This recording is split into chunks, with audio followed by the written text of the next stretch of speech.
नमस्ते। आज कुरा गरौँ सेयर मार्केटको बारेमा। सेयर मार्केट घट्ने क्रममा थियो र केही नियमहरू परिवर्तन भए। केही नियमहरू परिवर्तन हुने क्रममा आन्दोलन भयो।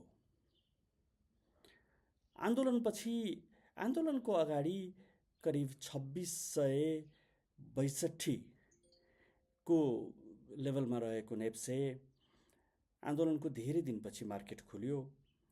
खुलेपछि घट्नु स्वाभाविक थियो, तर त्यहाँ नेपाल राष्ट्र ब्याङ्कले केही सेयरसँग सम्बन्धित नियमहरू परिवर्तन गरेर त्यसलाई बचाउने प्रयास गर्यो, जुन आफैमा गलत थियो। त्यसलाई रोक्न सकिएन। तैपनि दसैँ अगाडि एउटा एक्सपेक्टेसन थियो 2400सम्ममा आइपुग्छ भन्ने, तर भरथेक गरेर त्यसलाई त्यही लेभलमा रोकियो। दसैँ पछाडि पनि जब सेयर मार्केट खुल्यो, यो घट्नु स्वाभाविकै थियो। घट्न थाल्यो। त्यसलाई रोक्न फेरि ब्याङ्कहरूले सेयरमा गर्ने लगानी बेच्न पाउने समय अवधि 25 करोडको सीमा जस्ता कुराहरू हटाइएर फेरि यसलाई मलमपट्टि लगाउने प्रयास गरियो, जुन सर्वथा गलत थियो। किन गलत थियो भने अहिले बजारमा इन्भेस्टर्सहरूको कन्फिडेन्स घटेको स्थिति छ। त्यो स्थितिमा तपाईँले जस्तोसुकै नियम लिएर आए पनि कसैले सेयरमा लगानी गरिहाल्ने स्थिति देखिन्न। र मैले सुन्छु झन्डै 30 अरब रुपियाँभन्दा बढी सेल गर्नको लागि तयार छन् र ठुला लगानीकर्ताहरू आधाभन्दा बढी आफ्नो पोर्टफोलियो बेचिसकेर बसेको स्थिति छ र उनीहरू किन्न तयार छैनन्। कहिलेसम्म किन्न तयार छैनन्?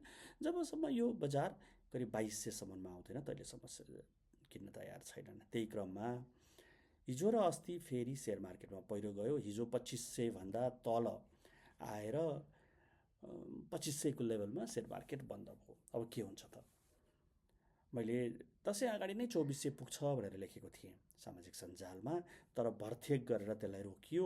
अब 2400 पुग्न सायद कसैले रोक्न सक्दैन होला, अथवा त्योभन्दा तल। ठुला लाई मैले केही भनिरहनु पर्दैन। मैले साना इन्भेस्टर्सहरू जो साथीहरू हुनुहुन्छ उहाँहरूलाई भन्छु, अहिले किन्ने बेला अलि भएको छैन। कहिले किन्ने त? तपाईँसँग अलिकति पैसा छ भने 2400मा आएपछि अलिकति किन्न थाल्नुहोस्, नडराउनुहोस्, अझै झर्छ।